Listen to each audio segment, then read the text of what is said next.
PSG Fan TV, bonsoir à tous, bonsoir à toi Miguel. Bonsoir Byron. Voilà, victoire du Paris Saint-Germain. On passe en huitième de finale. Ouais. J'ai une question à te poser concernant la gestion des temps forts et des temps faibles du Paris Saint-Germain. J'ai trouvé excellent ce soir. Exactement, parce qu'on a eu pour moi 10 minutes.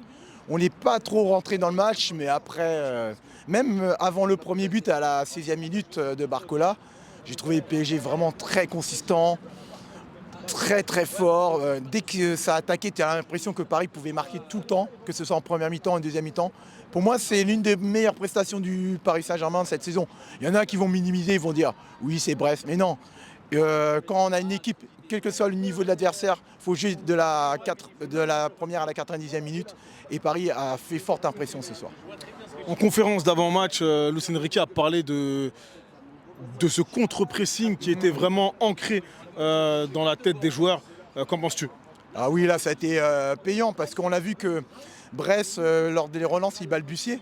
Les passes, ils étaient en panique et ont récupéré la balle assez haut. C'est pour ça qu'on a eu une multitude d'occasions.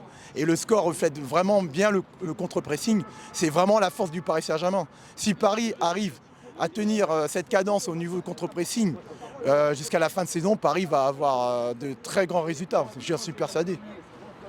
Quel est le joueur qui t'aura marqué Allez, je vais déborder sur cette double confrontation. Ah, double, je dirais Vitinha. Vitinha qui a été plus constant, il a été excellent à Brest. Et ce soir, même si ce n'est pas le joueur qu'on voit plus en vue, mais il est constant, c'est le métronome. On voit c'est le patron du jeu parisien, c'est lui qui donne le tempo. En plus, il marque à l'aller sur le penalty. Et ce soir, avec une belle remise de Fabien Ruiz en talonnade, il la met bien côté opposé Vitinha. On arrive à la fin de l'interview. Comment juges-tu le milieu de terrain du Paris Saint-Germain sur toute cette première phase de Ligue des Champions? Le milieu de terrain il monte en puissance. Au début, je ne sais pas si tu te souviens, il cherchait à trouver la bonne formule. Au début, c'était Vitinha, Warren, Ruiz, après Neves, Ruiz, Vitinha. Il a changé beaucoup le trio. Là, en ce moment, forcément, comme Warren est blessé, donc on a Fabienne, João et Vitinha. Et je trouve que le milieu a été très bon ce soir, hein. Très complémentaire. Comme je t'ai dit juste avant, Vitinha qui a été l'homme de la double confrontation, métronome, João Neves, il est partout, milieu, attaque, défense. Et Fabienne qui fait une très bonne année 2025, je trouve, il monte en puissance.